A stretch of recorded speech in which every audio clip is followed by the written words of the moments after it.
Austin in Des Moines, Iowa. You are on with Jimmy Akin. What's your question?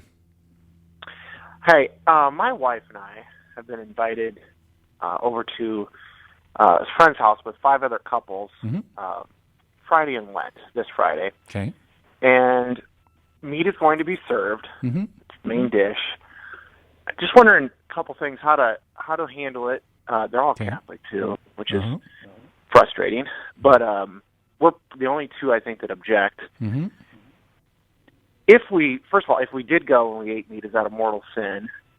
Okay. And I guess just looking for maybe guidance on how we handle this. Do we just go there and eat a salad? Do we, okay, object and kind of be the stick I out? don't know.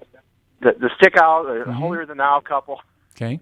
Looking for a little help. Well, so let's deal with the first question first. The Church's regulations for this are found in, at least in terms of universal law, are found in a document that was released by Pope Paul VI back in the 1960s called Penitential.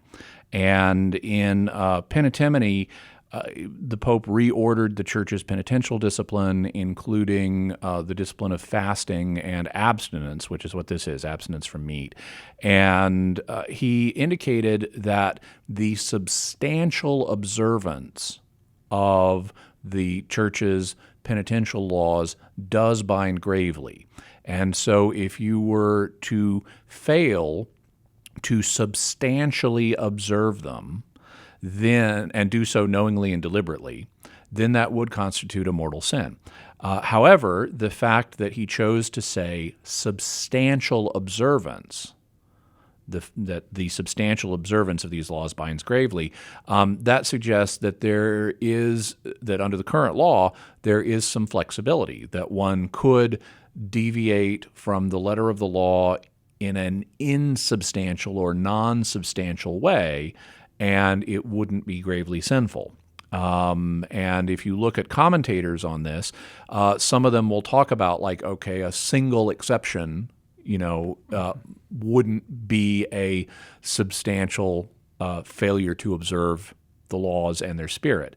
And so I could imagine commentators saying that it would be okay in this situation, since you're not in control of the food that's being served and you don't want to be rude to these people, and you could even push them away from the church.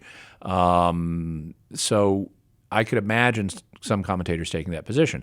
I could also imagine saying this is an opportunity to help these people take their faith more seriously, and doing so in a nice way.